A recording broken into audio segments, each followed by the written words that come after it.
정치 파트입니다. 당신이 뽑은 정치인들은 누구를 위한 정치를 하고 있는가? 대한민국 정치의 가장 큰 특징은 정치인들의 생존이 최우선이라는 점입니다. 즉 자신의 권력 유지와 당선이 최우선이지 국민은 그 다음이라는 것입니다. 여러분 지금 대한민국의 상황을 보면 어떤 생각이 드십니까? 뉴스를 틀면 경제위기, 사회 혼란, 정치적 갈등이 끊이지 않고 터져 나옵니다. 마치 도미노처럼 하나가 무너지면 또 다른 하나가 연쇄적으로 붕괴하는 모습이죠. 그런데 여기서 중요한 점이 있습니다. 이 모든 것이 단순한 우연이 아니라는 것. 대한민국이 지금 겪고 있는 위기는 결코 갑자기 발생한 것이 아닙니다. 이미 수년 전부터 예고되었던 필연적 결과일 뿐이죠. 그럼에도 불구하고 대다수 국민들은 위기가 닥치기 전까지 이를 실감하지 못했습니다. 설마 나라가 망하겠어? 대한민국이 그래도 선진국인데. 그런데 망한다는 건 단 한순간에 발생하지 않습니다. 마치 빙하가 서서히 녹아내리는 것처럼 시스템이 점진적으로 붕괴해가는 것입니다. 여러분 이걸 미리 깨닫고 대비하는 사람이 살아남습니다. 경제 분야를 짚어보겠습니다. 대한민국의 시스템은 한계에 다다르고 있다. 여러분은 최근 자산 가치 변동을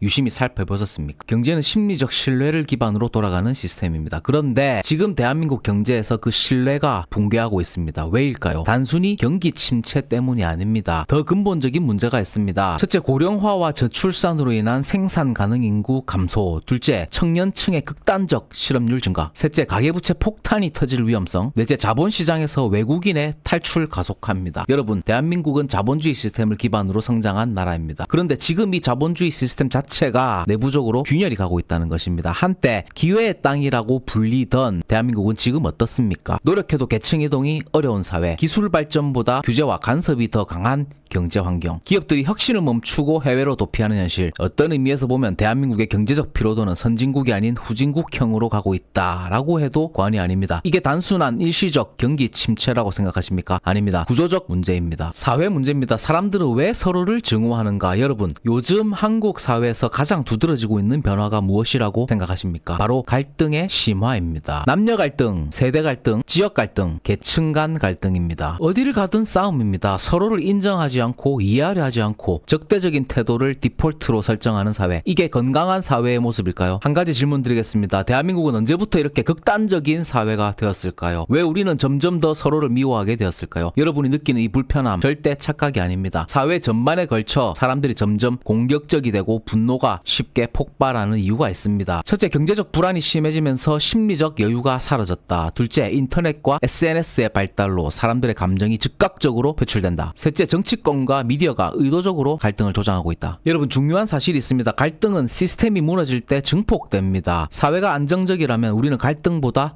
공존을 선택합니다. 하지만 지금 대한민국은 공존이 아니라 생존의 문제에 직면해 있습니다. 그러니 서로를 미워하고 증오하고 공격하는 것이 일상이 돼버린 것입니다. 정치 파트입니다. 당신이 뽑은 정치인들은 누구를 위한 정치를 하고 있는가? 여러분, 대한민국 정치인들은 누구를 위해서 존재할까요? 국민을 위해서? 대한민국을 위해서? 아닙니다. 대한민국 정치의 가장 큰 특징은 정치인들의 생존이 최우선이라는 점입니다. 즉 자신의 권력 유지와 당선이 최우선이지 국민은 그 다음이라는 것입니다. 선거철마다 퍼주기 정책 남발하고 있습니다. 표를 얻기 위해 분열을 조장하는 정치인들입니다. 단기적 인기 영합 정책으로 국가 시스템이 붕괴되고 있습니다. 여러분, 정치란 원래 긴 안목을 가지고 해야 하는 것입니다. 하지만 대한민국의 정치는 다음 선거만을 바라보는 단기적 포퓰리즘 정책이 대부분입니다. 여러분, 정말 정치가 국민을 위한다면 경제위기가 오기 전에 대비했겠죠. 사회적 갈등이 터지기 전에 해결했겠죠. 하지만 그들은 해결할 생각이 없습니다. 왜냐하면 문제를 해결하는 것보다 갈등을 유지하는 것이 유리하기 때문입니다. 그게 바로 대한민국 정치의